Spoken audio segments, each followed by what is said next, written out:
საუდის არაბეთის ქალაქ ჯედაში უკრაინულ და ამერიკულ დელეგაციებს შორის მოლაპარაკებები მიმდინარეობს. შეხვედრა დღის განმავლობაში ორ ეტაპად წარიმართა. უკრაინის საზოგადოებრივი მაუწყებლის ცნობით მოლაპარაკებების პირველი რაუნდის დროს მხარეებმა ზღვასა და ცაში ცეცხლის შეწყვეტის რეჟიმის ამოქმედების და იშვიათი მინერალების შესახებ შეთანხმებაზე იმსჯელეს, ხოლო მეორე რაუნდის დროს მაუწყებლის ინფორმაციით საუბარი უსაფრთხოების გარანტიების გარშემო მიმდინარეობს. მოლაპარაკებების პირველი ნაწილის დასრულების შემდეგ, რომელიც 3 საათზე მეტხანს გაგრძელდა, თეთრი სახლის მრჩეველმა ეროვნული უსაფრთხოების საკითხებში მაიკ ულცმა თქვა, რომ შეერთებული შტატები უკრაინასთან მოლაპარაკებებში პროგრესს აღწევს.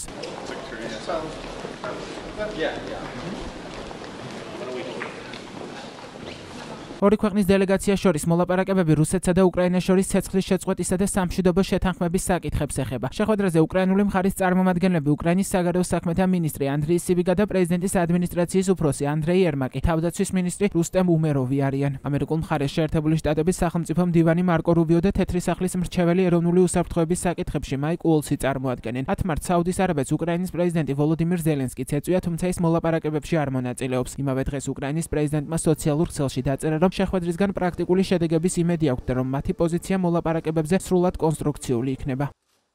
საუდის არაბეთში უკრაინული და ამერიკული დელეგაციების შეხვედრამდე ერთი დღით ადრე გამოცემა ეკონომისტმა გაავრცელა ინფორმაცია, რომ უკრაინული მხარე ამერიკელებთან შეხვედრისას დააფიქსირებს, რომ ნებისმიერი სამშვიდობო შეთანხმება, რომელიც ზღუდავს უკრაინის შესაძლებლობას შეიარაღების განახლებაში, ასევე იწვევს ოკუპირებული ტერიტორიების აღიარებას ან გულისხმობს ჩარევას უკრაინის შიდა პოლიტიკაში, არ იქნება მიღებული. ასევე გამოცემა Financial Times-ის ინფორმაციით, უკრაინა შესთავაზებს ამერიკულ მხარეს რუსეთთან ცეცხლის შეწყვეტას შორი მოქმედების კამიკაძე დრონების და რაკეტების გამოყენებით. გარდა ამისა, სამხედრო ოპერაციების შეწყვეტას ზღვაში. გამოცემის ცნობით ეს შეთავაზება ტრამპისგან დობის მოპოვებას ემსახურება, რათა შტატებმა უკრაინისთვის დაზვერვისა და შეიარაღების მიწოდება აღადგინოს. 10 მარტს შეერთებული შტატების სახელმწიფო მდივანმა მარკო რუბიომ მედიასთან საუბრისას თქვა, რომ შესაძლოა მშვიდობის მისაღწევად უკრაინას, ისევე როგორც რუსეთს დათმობებზე წასვლა მოუწიოთ.